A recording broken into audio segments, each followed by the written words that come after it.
प्रभु, आपके मुख पे ये चिंता के भाव कैसे प्रभु?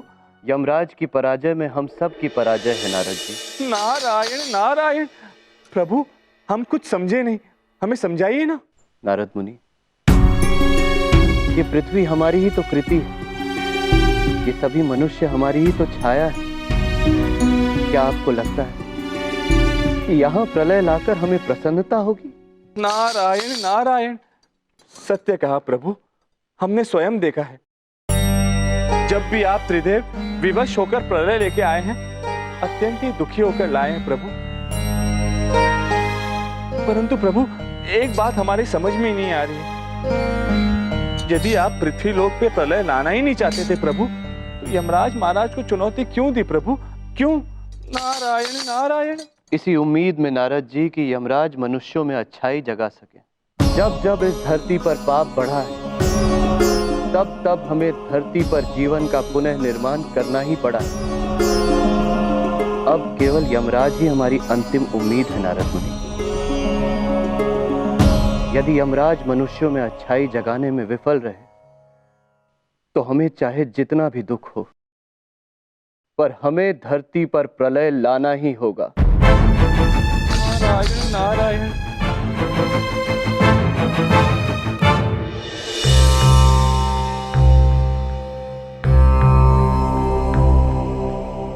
बिंदिया बहन, ये क्या किया आपने? ये मूर्ति आप वापस क्यों ले आई हैं? भैया, हमें माफ कर दीजिए, लेकिन इसके पीछे दो कारण हैं। पहला है कि हम बहुत ही डर गए थे। हमें लगा कि मंदिर में हमें कोई मूर्ति रखते हुए देखेगा तो चोर समझेगा।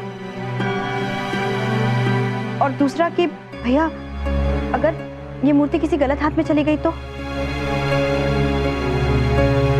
बिंदिया बहन, आप पूरे विश्वास के साथ कह सकती है केवल यही दो वजह थी आपकी मूर्ति वापस लाने की?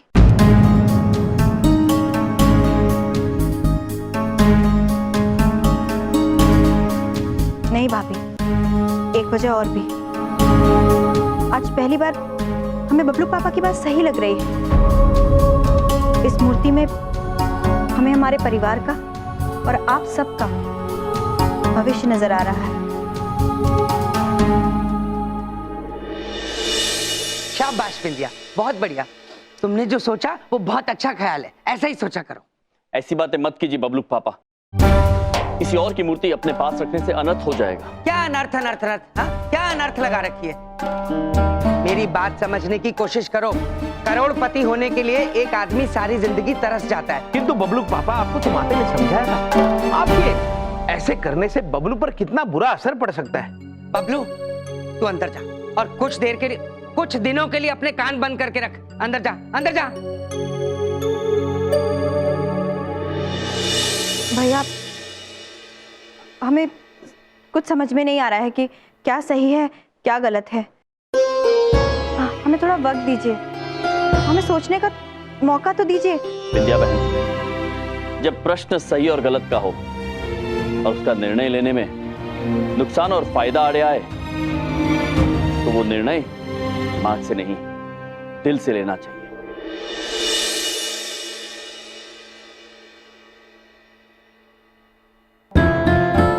स्वामी, वो टीबी नामक यंत्र देखिए। वो आदमी जो मंदिर में मिला था, वो मूर्ति चोर।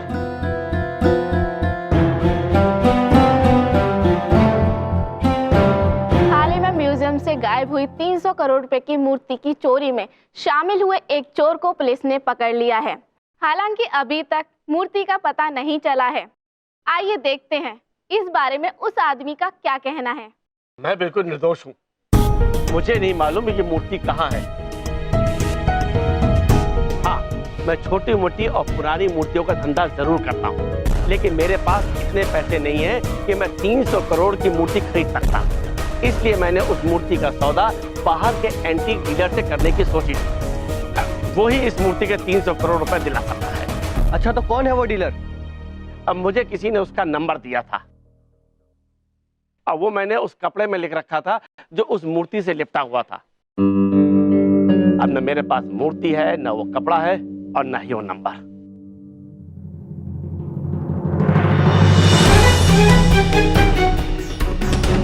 नंबर तो हमारे पास है।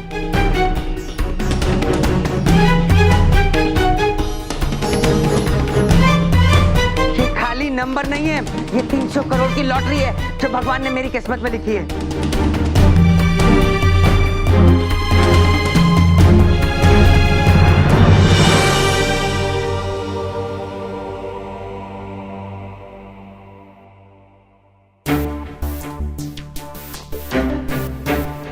स्वामी, हमारे पास अब केवल एक ही दिन बचा है।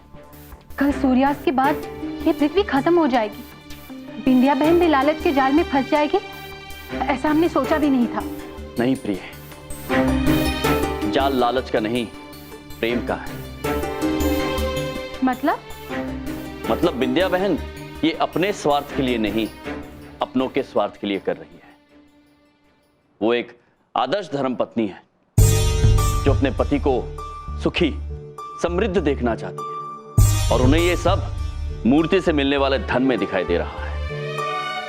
हमारे मस्तिष्क में एक प्रश्न उलझ रहा है। आपका मतलब है बिंदिया बहन सही है? नहीं प्रिय, बिंदिया बहन गलत है। क्या जीवन इन्हीं प्रलोभनों की कसौटी का सामना करने का नाम नहीं है? अपने लिए हो या अपनों के लिए, मनुष्य के चरित्र की असली परख तभी होती है जब उसे सही और समृद्ध में से किसी एक को चुनना होता है। सत्य वचन स्वामी, सत्य वचन। और हमें पूर्ण विश्वास है कि बिंदिया बहन सही का चुनाव करेंगी। और हमें पूर्ण विश्वास है आपके विश्वास पर।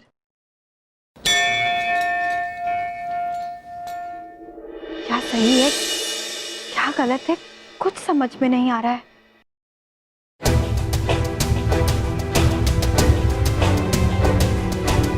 इन 300 करोड़ रुपयों से हमारी पूरी जिंदगी सेट हो सकती है। सोचने की कोशिश तो करो। तुम्हारे पति को सारी उम्र काम नहीं करना पड़ेगा। बबलू जिस कॉलेज में जाना चाहेगा, देश के जिस कॉलेज में पढ़ना चाहेगा, वहां जाके पढ़ेगा। विद्या, शिखा की शादी हम इतने बड़े घर में कर सकते हैं जिसके दरवाजे पर हम पैर रखने की नहीं सोच सकते। अपने लिए नहीं तो अपने बच्चों के लिए सोचो। इस 300 करोड़ रुपयों से सबकी जिंदगी संवर जाएगी। बिंदिया, जरा सोच के देखो।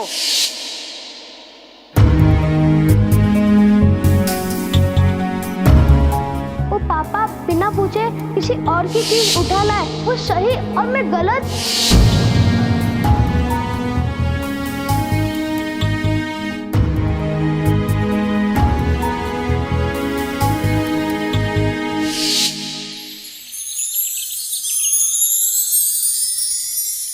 सुबह हो गई।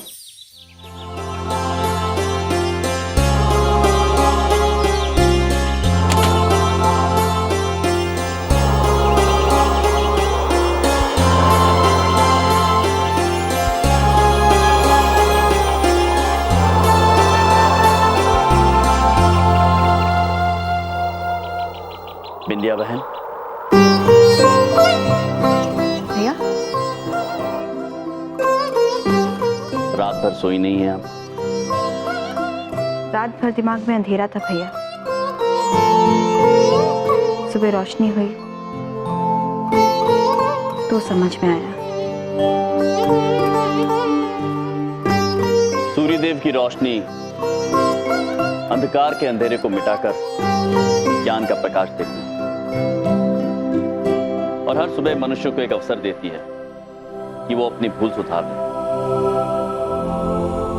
कुछ मनुष्य होते हैं जो सुबह उठते हैं, और कुछ होते हैं जो सुबह जाग जाते हैं। आप पूरी रात सोई नहीं है बिंदिया बहन।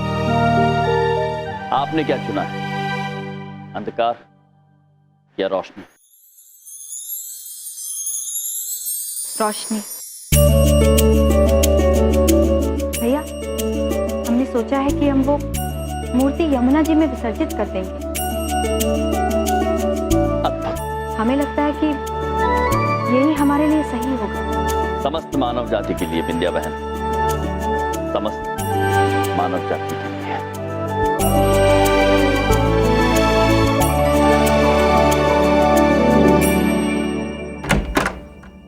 बबलू पापा,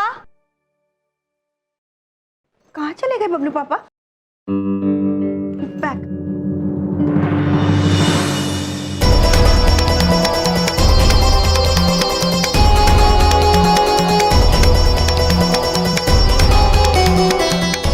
भैया, वो बैग नहीं है जिसमें वो मूर्ति थी। पता नहीं कहाँ रख दी बबलू पापा। क्या?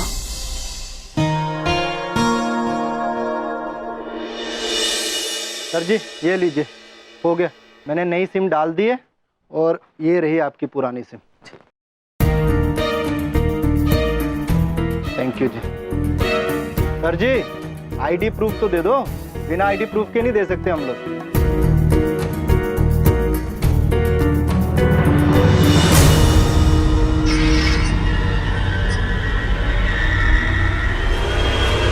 ये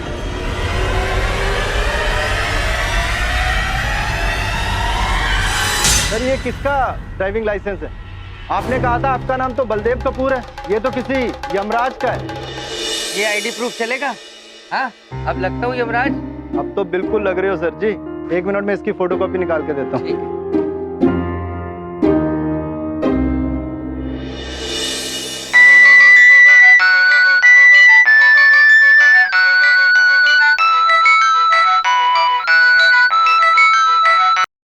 हेलो, कौन बोल रहा है? मैं वो बोल रहा हूँ जिसके पास त्रिदेव की 300 करोड़ की मूर्ति है, और तुम वो बोल रहे हो जिसको ये मूर्ति खरीदनी है। Wrong number. हेलो हेलो, ये तो पपट हो गया। 600 रुपए सिम लेने में ठुक गए, और ये विश्वास का तो जमाना ही नहीं है। सिम लिया नहीं कि मार्केटिंग वालों के फोन आने लगे। हाँ भाई साहब, कोई लोन नहीं चाहिए मुझे, और क्रेडिट कार्ड भी नहीं। 300 करोड़ चाहिए?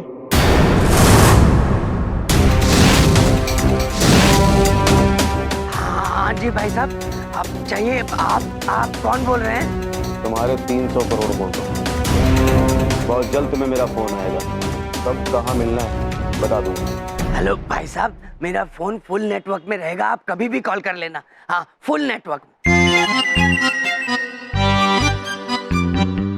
साला मैं तो साहब बन गया। उस आदमी का पता चल गया है जिसके पास हमारी मूर्ति है। वाह जी सर वाह। उस मंदिर के ट्रस्टी से न्यूज में जो नंबर वाली बात कहलवाने का आइडिया था ना आपका, कमाल का था सर। खुद ब खुद वो पकड़ा जाएगा जिसने चोर के घर में चोरी की। चूहे को अगर बिल से निकालना होता है ना, तो उसे घी सूंघाना होता है। एक बार हमारी मूर्ति हमारे हाथ है, उसके बाद तो उसे मसल कर।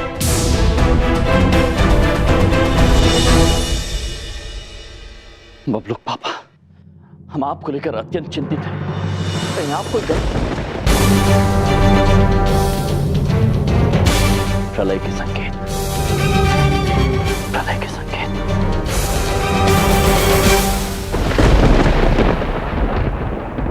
महेश पुत्र, शीघ्र चलिए बबलू पापा के पास। वो अवश्य कोई अनिष्ट कार्य कर रहे हैं। हाँ महेश पुत्र, हमें उन्हें रोकना होगा। चलिए। महाराज, हम चले तो सही, पर चले कहाँ ये तो बताइए। कहाँ जाना ये तो हमें भी नहीं पता है। चित्रगुप्त जी, पता लगाइए कि हमें जाना कहाँ है। प्रभु, कैसे पता लगा है? बबलू पापा का दूरभाष यंत्र भी बंद है। चित्रगुप्त जी, हम वाहन पर बैठ चुके हैं और कहाँ जाना है ये भी नहीं पता है। ये क्या बात हुई? क्षमा कीजिए प्रभु, किंतु आप तो अंतर्यामी हैं, सर्वशक्तिमान हैं। आप अपनी दैविक शक्तियों से पता क्यों नहीं लगा लेते कि बबलू पापा कहाँ है? प्रतीत होता है इसके अतिरिक्त कोई विकल्प नहीं है हमारे पास।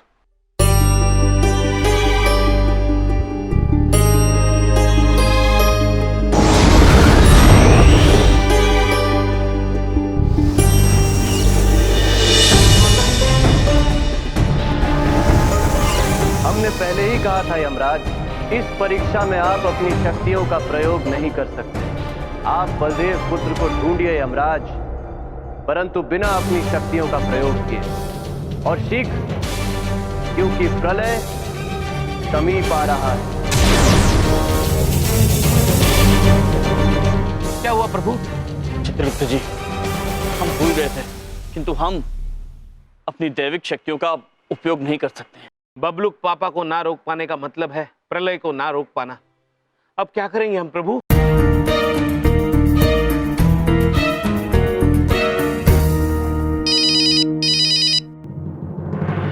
हेलो। हमारे पास फोन से कनेक्ट होने वाला ब्लूटूथ है? हाँ हाँ है। एक काम करो, ब्लूटूथ अपने कान से लगाओ। अच्छा 1 मिनट। हाँ अब आवाज आ रही है? गाड़ी स्टार्ट करो और जैसे जैसे मैं बोलता हूँ वैसे वैसे चले आओ। फोन को काटना मत। ठीक है। बॉस, इस फोन में बैलेंस नहीं है, इससे बोलो ना कॉल करे।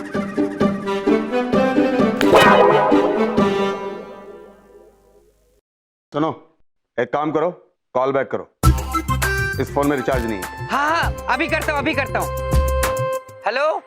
हाँ देखिए मैंने 20 रुपए का छोटा रिचार्ज करवा लिया है। और एक बात बताइए, आपके पास पक्का 300 करोड़ रुपए है ना? और दिखाओ इन्हें अपनी गरीबी। हाँ वो हमारे पास छुट्टे नहीं थे इसलिए रिचार्ज नहीं करा पाए। अब टॉक टाइम वेस्ट मत करो और मजनू के टीले के पीछे वाले जंगल में मिलो। ठीक है। हाँ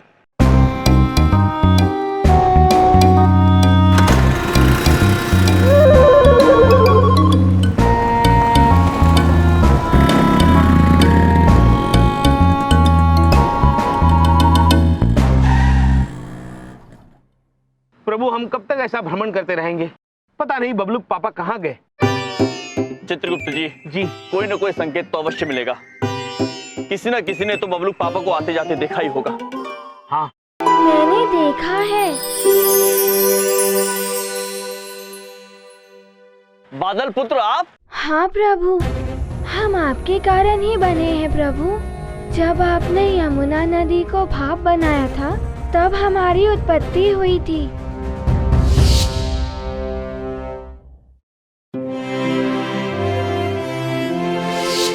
इसलिए हमारा कर्तव्य है कि हम आपकी मदद करें। हमने बबलू के पापा को उधर जाते हुए देखा है। आप हमारे पीछे पीछे आइए। चलिए महेश पुत्र, बादल पुत्र का पीछा कीजिए। चलिए।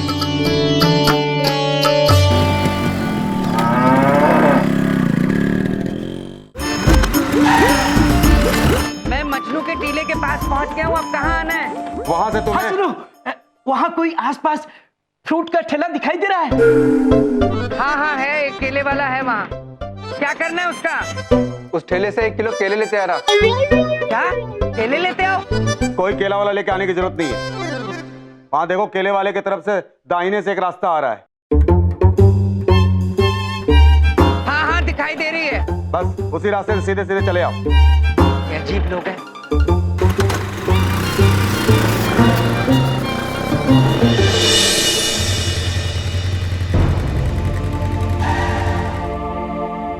बादल पुत्र, आपको पूरा भरोसा है हम सही दिशा में जा रहे हैं? हाँ प्रभु, हमें वो ऊपर से साफ दिखाई दे रहे हैं। आप हमारे पीछे पीछे आते जाइए। ठीक है, चलिए।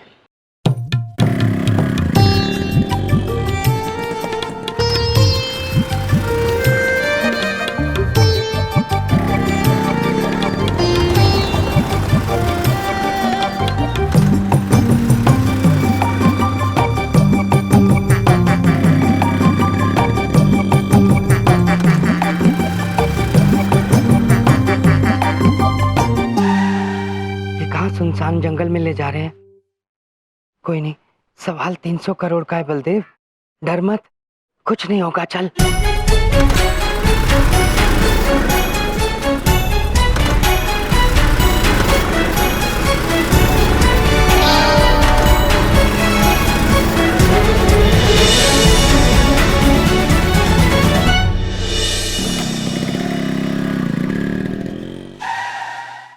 बादल पुत्र, आप रुक क्यों गए? प्रभु, इन घने पेड़ों के होने के कारण बबलू के पापा कहीं दिखाई नहीं दे रहे हैं। प्रभु, बबलूक पापा तो इस घने वन में चले गए। अब कैसे ढूंढेंगे उन्हें? पता नहीं चित्रगुप्त जी, किंतु ढूंढना तो होगा, वरना प्रलय आ जाएगा।